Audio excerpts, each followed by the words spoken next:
اللہ اللہ اللہ اللہ۔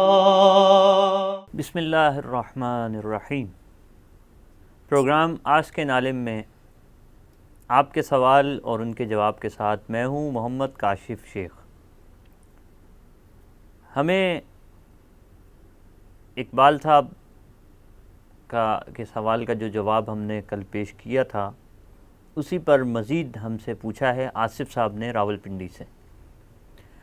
آصف صاحب یہ کہتے ہیں کہ آپ نے وہ چیزیں تو بتا دیں جو روزے میں عمومی طور پر ممنوع ہیں، اور آپ نے یہ بھی بتایا کہ روزہ کن چیزوں سے مکروہ ہو جاتا ہے، لیکن ہمیں یہ بھی بتائیے کہ ایسے اعمال کے جس کی وجہ سے نہ تو روزہ ٹوٹتا ہے نہ مکروہ ہوتا ہے، لیکن عند اللہ روزے کی جو اہمیت ہے، اللہ تعالیٰ کے ہاں جو ہمارا روزہ ہے وہ اس طرح سے مقبول نہیں رہتا جیسا کہ اللہ کو مطلوب ہے۔ تو اس کے عوامل کون سے ہیں اور اس کے کیا اسباب ہو سکتے ہیں؟ آصف صاحب، پہلے تو آپ کا شکریہ کہ آپ نے کل کے جواب کے بارے میں جو مکمل نہیں ہو سکا تھا اسی پر آپ نے بات کی ہے، اور اسی پر آپ نے کوئسچن ریز کیا ہے۔ تو سب سے پہلے میں مختصراً اسی کو دہرا دیتا ہوں کہ 3 چیزیں ہیں: کھانا، پینا اور اپنی بیوی کے ساتھ اپنی خواہش پوری کرنا۔ ان میں سے کوئی ایک بھی عمل ہو جائے جان بوجھ کر تو اس سے روزہ ٹوٹ جاتا ہے۔ میں تفصیل میں نہیں جا رہا ہوں، اس کے جزوی احکامات بہت ہیں، اور کبھی موقع ملے گا تو اس پر بھی بات کریں گے۔ اسی طرح کچھ چیزیں ایسی ہیں جو مکروہ ہیں جس سے روزہ نہیں ٹوٹتا، لیکن اس پہ فرق پڑ جاتا ہے۔ مثلاً میں نے عرض کیا تھا کہ کوئی شخص ایسا عمل کرے کہ جس سے بہت زیادہ تھکاوٹ اور پتہ لگے کہ وہ نڈھال ہو جائے، نقاہت سے اس کا برا حال ہو جائے، تو ایسے عمل سے بھی بچنا چاہیے، کیونکہ اس میں ڈر ہوتا ہے کہیں روزہ ضائع ہی نہ ہو جائے۔ اور یہ یاد رکھیے کہ رمضان کے روزے کا کوئی بدل نہیں۔ جس شخص نے رمضان کا روزہ ضائع کر دیا اپنی کسی غلطی کی وجہ سے، وہ ساری عمر بھی روزے رکھتا رہے تو وہ اس ایک روزے کا بدل نہیں ہو سکتا۔ ہاں، اگر کوئی شرعی عذر ہے، کوئی معقول عذر ہے، کوئی بیمار ہے، کوئی سفر پر ہے،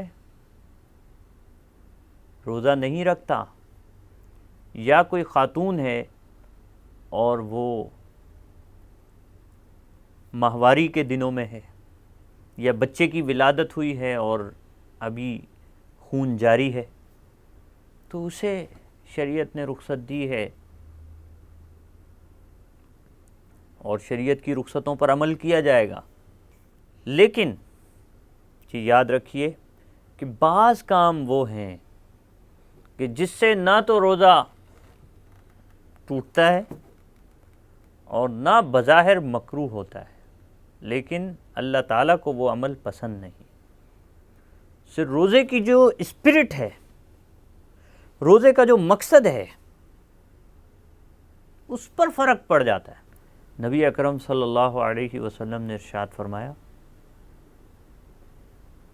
کہ کتنے ہی روزے دار ایسے ہیں جنہیں سوائے بھوک پیاس کے کچھ نہیں ملتا، کتنے ہی روزے دار ایسے ہیں، کتنے ہی رت جگے ایسے ہیں کہ جن کو رت جگے کے سوا کچھ نہیں ملتا۔ ایسا عمل کہ جس سے آپ مشقت بھی ہو جائے، حاصل بھی کچھ نہ ہو۔ مطلب یہ ہے کہ کوئی شخص چوری کا مال ہو اور اس سے وہ جا کر غریبوں کو کھانا کھلائے. ارے بھائی تم نے تو چوری کی ہے، تو غریبوں کو کھلاؤ گے، ٹھیک ہے، غریبوں کا تو بھلا ہو جائے گا، لیکن تمہارا کوئی بھلا نہیں ہوگا. کوئی ثواب کی نیت مت رکھو، اس میں کچھ بھی نہیں ملے گا. نبی اکرم صلی اللہ علیہ وسلم نے فرمایا کہ ولا صدقۃ من غلول، کہ خیانت سے، بددیانتی سے لوٹے ہوئے مال کا صدقہ قبول نہیں ہوتا.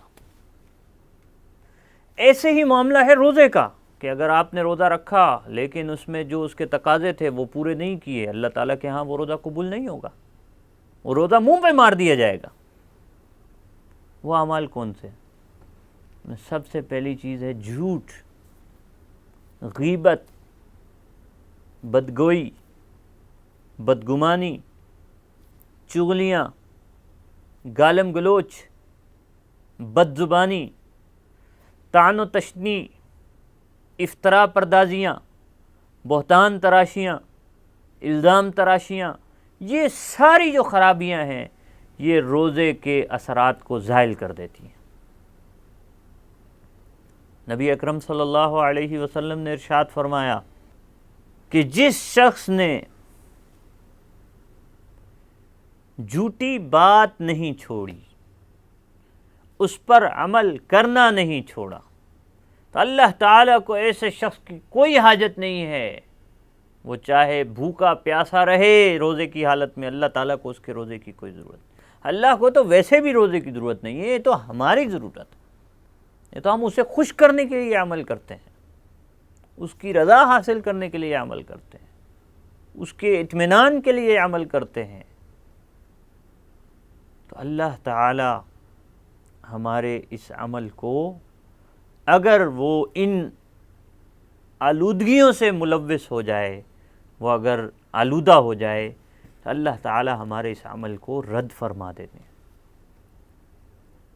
جس طرح دکھلاوے سے نماز، روزہ، حج، زکوٰۃ رد کر دیے جاتے ہیں، ایسے ہی ان خرابیوں کی وجہ سے بھی روزہ رد کر دیا جائے گا. تو کیوں نہ ہم اپنی اس بارے میں بھی اصلاح کریں،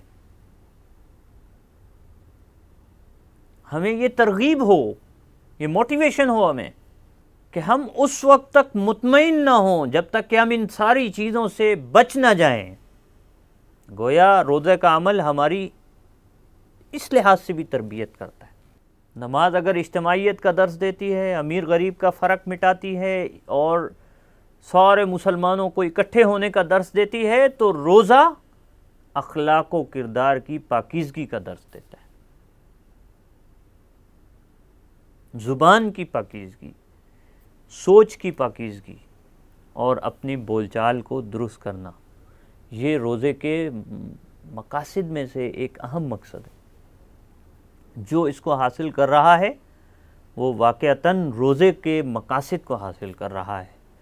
اگر کوئی اسے حاصل نہیں کر رہا، وہ اپنا روزہ ضائع کر رہا ہے. تو اسے پیش نظر رکھیے. تو یہ تھا آپ کا سوال، اور قرآن و سنت کی روشنی میں ہم نے کوشش کی اس کا جواب پیش کیا جائے. آپ ہمیں ای میل بھی کر سکتے ہیں اپنے سوالات، اور انشاءاللہ ہم اس کے جواب آپ کو پیش کریں گے. اپنے میزبان محمد کاشف شیخ کو اجازت دیجیے. انشاءاللہ نئے سوال اور اس کے جواب کے ساتھ دوبارہ حاضر ہوں گے. فی امان اللہ. اللہ اللہ اللہ اللہ